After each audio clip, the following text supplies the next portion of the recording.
সালিশি সভায় ডেকে মা এবং ছেলেকে মারধরের অভিযোগ সামনে আসছে।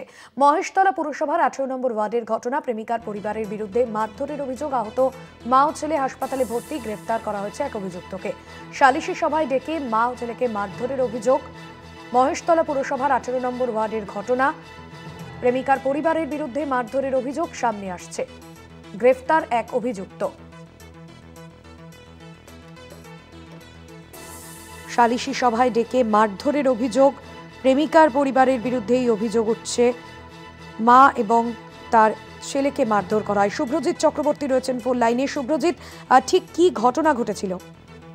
দেখো, তোমায় জানিয়ে রাখবো, মহেশতলা পৌরসভার 18 নম্বর ওয়ার্ডের এই ঘটনা। এবং যেটা ঘটনা ঘটেছিল যে তার এই যুবকের সাথে তার প্রতিবেশী এক তরুণীর প্রেমের সম্পর্ক গড়ে ওঠে এবং তারা গত 15ই আগস্ট দুজন বাড়ি ছেড়ে পালিয়ে যায়।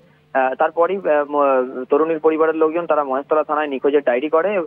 পরে ছেলের পরিবারের লোকজন পরের দিন শনিবার তাদের দুজনকে নিয়ে থানায় হাজির হয়। থানাতেই তাদের আপোষে মীমাংসা করে দেওয়া হয় এবং নিজেরাই কথা বলে মীমাংসা করে নেন এবং তার পরবর্তীতে দুজনের বাড়ি চলে যায়। এবং গত শুক্রবার, এই চলতি সপ্তাহে গত শুক্রবার তাকে মীমাংসার জন্য ডাকা হয়। সালিশি সভার নাম করে ডেকে তাকে মারধর করা হয় এবং তার মা দেখতে পেয়ে তাকে যখন বাঁচাতে যায় তার মাকেও মারধর করা হয়। এই মর্মে মহেশতলা থানায় একটি অভিযোগ দায়ের করা হয়েছে। ইতিমধ্যে একজনকে গ্রেফতার করা হয়েছে। বাকি যাদের বিরুদ্ধে অভিযোগ, আরো দুইজন তারা পলাতক রয়েছে বলে পুলিশ সূত্রে খবর। তাদের উদ্দেশ্যে খোঁজ চালানো হচ্ছে। ধন্যবাদ শুভ্রজিৎ।